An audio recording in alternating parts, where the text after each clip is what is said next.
Hey everyone, this is Dan from the FMV Archive, and today we are doing The World After, the May 2021 release of a game from Burning Sunset. This is their only game at the time, however they do have one in development. You can find this game almost anywhere. I played it on the Switch too. You can find it on Xbox, PlayStation, and Steam. This is a mashup. It is a point-and-click adventure integrated into full motion video. This is the tender tale of a man who receives a mysterious letter underneath of his door one day during COVID. Sure, we've seen it before, but have we seen it before where you have to take a crowbar, a rope from a post, and make a grappling hook to get into an area? No, I think not. Currently, this game stands at a 61 rating on Metacritic, and let's give it our rating with our 10-point system to find out if this is a game that you should be adding into your library. Well, let's start with look and graphics. Looks pretty good, to be honest with you. The video is very nice, it's very clean. The setting it's in, a very neat town, a very old French little village. Scenery is great. Minus points for not being able to see any of the clues that you actually need. I was playing this on the Switch too. I have a 70-inch TV. Some of the things were so small on there, I could not see them. If I was playing this on the Steam Deck, my PC, oh my god, you would not have been able to see anything on this. So minus points for that. Overall, looks professionally done. We're going to give it a 5 for look.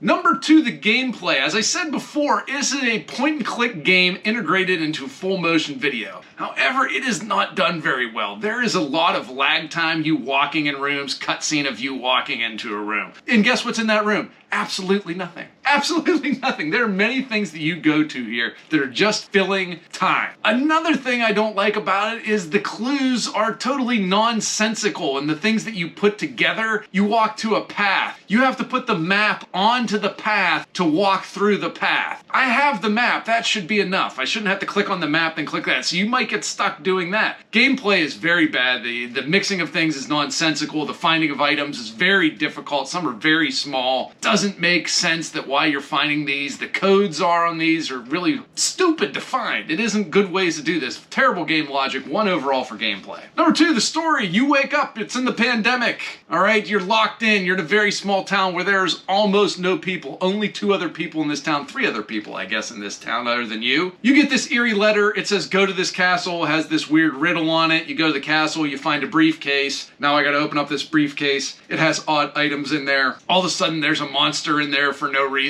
And when I mean no reason, when it ends, you'll find out really no reason. There are terrible fetch quests throughout this that do not add to the story, that just adds to the time of the game. The story is very, very weak. Ends oddly. Do not care for the story at all. We're going to give it a 3 overall for the story. It is not very good. Number 4, the dialogue. It's passable. It's very direct. There's nothing exciting about this. You're just kind of asking very direct questions, or people telling you very direct things to do for your fetch quests. And there's so many of them that the character in the game actually gets annoyed by it. Yeah. Can you take me there? No, sorry. I have to stay here, but I can give you a map. That'd be good. Can I ask you a favor first? Can't say I'm surprised.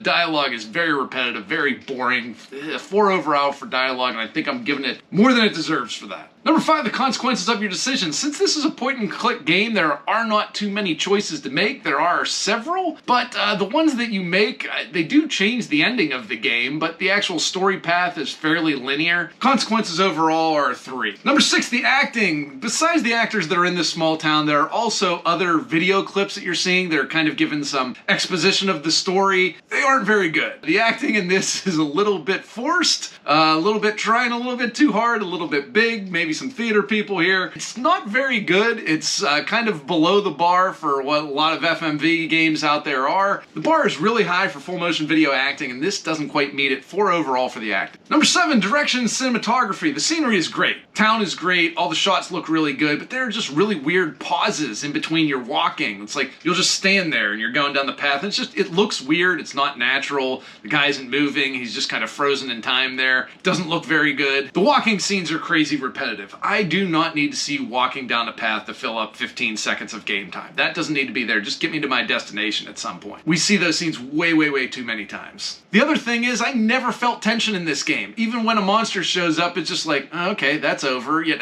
it doesn't build tension very good. It doesn't make you feel like there's any type of urgency to find these items. Could be a lot better. Direction and cinematography at 2 overall. A lot of these things just don't match together. The items are poorly laid out. The items don't make sense when you're putting them together. The only saving grace is there isn't very many items, So it just kind of is like, well, I only have 2 things, so I guess I need to put them together. Number 8, the music. One of the better parts of the game, actually. It is pretty good. The only thing I didn't like about it is sometimes it is out of place. Sometimes they're playing a little bit more of sci-fi tension things, and the guy's just walking down a well-lit road with nothing happening whatsoever. Overall, the music is above average. 6 overall for the music. Number 9, inventiveness. Point and click in full motion video integrated together. Never seen it before, really. Not at least done like this. This definitely feels like a point and click game, but you're getting motion with all of it. That is hugely new, hugely different. I really enjoyed that. I really enjoyed the idea of the QR codes that you have to find. Those release those videos that you see that kind of add the exposition to it. Finding those QR codes, kind of fun. They're hidden, which they should be, so it's kind of like Easter eggs in the game. That was fun. Having fetch quests in an FMV game,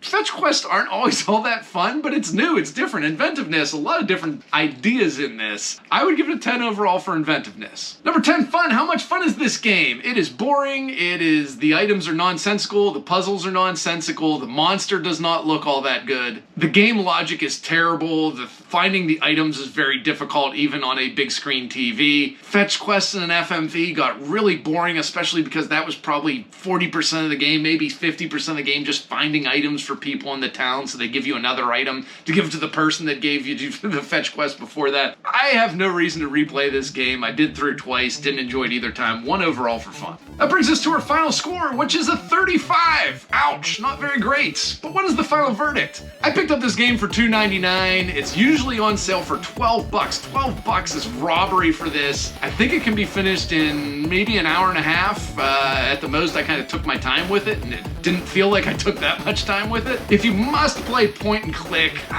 go for it if it's $2.99 like I paid for it, but I wouldn't pay a penny more than that. What I would do, however, is I would click subscribe, I would hit like, and I would check out our other videos. All we do is full motion video here, so if you've got a game that you think we should play, please leave us a note in the comments or follow us on X and hit us up there. Thank you. Have a great one.